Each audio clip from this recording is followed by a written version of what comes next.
কতজন শিশু মারা গিয়েছে, কতজন মানুষকে হত্যা করা হয়েছে। For the liberty, for the peace, harmony and the justice.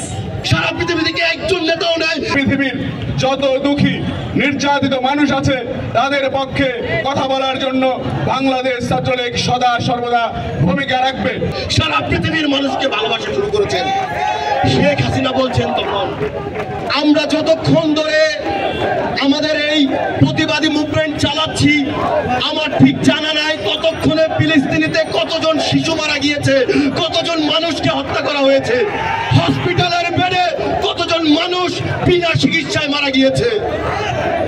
সংগ্রামী ভাইরা, আজকে আমার শিশু যখন দুধে ভাতে থাকে, ফিলিস্তিনির শিশুরা অন্য আহার পাচ্ছে না, তখন সেখানে সহায়তা পাঠানোর পরেও ইসরায়েলি বাহিনী সেই সহায়তা ঢুকতে দেয়নি, শিশুদেরকে খাবার খুঁজে দেয়নি।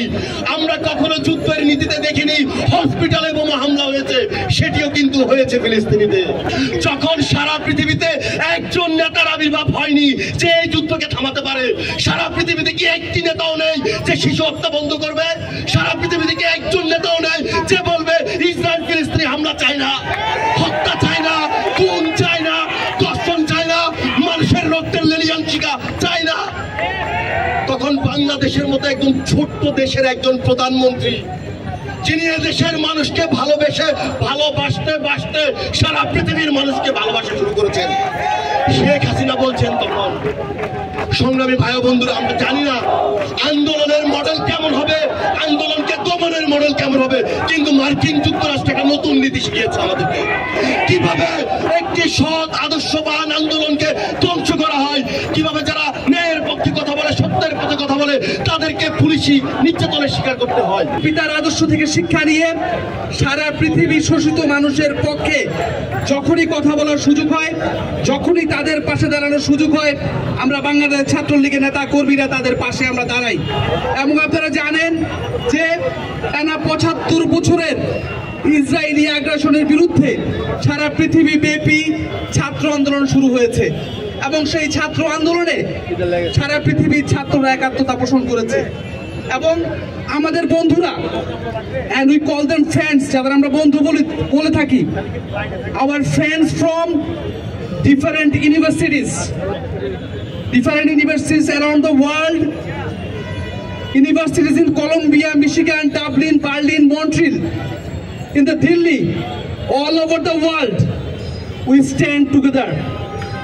We speak the same language, regardless of our ethnic background, our race, our belief. We are here for the basic human rights of the Palestinian people, for the liberty, for the peace, harmony and the justice. As we Bangladeshi, we know war, we know peace, we know conflicts and sufferings, we know the tragedy of colonization, occupation, oppression and depression, and we know the sufferings of the Palestinian people, and we do feel it from our heart. ফিলিস্তিনের যে মানুষের উপরে হামলা অত্যাচারের বিরুদ্ধে আজকে বাংলাদেশ ছাত্রলীগ আয়োজন করেছে ফিলিস্তিনের পতাকা উত্তোলন, পদযাত্রা এবং ছাত্র সমাবেশ। এই ছাত্র সমাবেশ সফল করার জন্য সাধারণ যেসব শিক্ষার্থী আমাদের সাথে একাত্মতা পোষণ করছে, সবাইকে কৃতজ্ঞতা জানাচ্ছি। সংগ্রামী সাথী বন্ধুরা আমার, ইতিমধ্যেই আমরা দেখেছি ফিলিস্তিনের উপর যে জুলুম নির্যাতন নিয়ে কথা বলায় বিভিন্ন বিশ্ববিদ্যালয়ের ছাত্র শিক্ষকদের উপর বিভিন্ন ধরনের বহিষ্কার এবং নির্যাতন নেমে আসছে। আমরা তাদের বিপক্ষে বলতে চাই, যেখানেই অন্যায় অবিচার হবে বাংলাদেশ ছাত্রলীগ হৃদয়ে বাংলাদেশকে ধারণ করে, তেমনি ভাবে এই পৃথিবীর যত দুঃখী নির্যাতিত মানুষ আছে তাদের পক্ষে কথা বলার জন্য বাংলাদেশ ছাত্রলীগ সদা সর্বদা ভূমিকা রাখবে।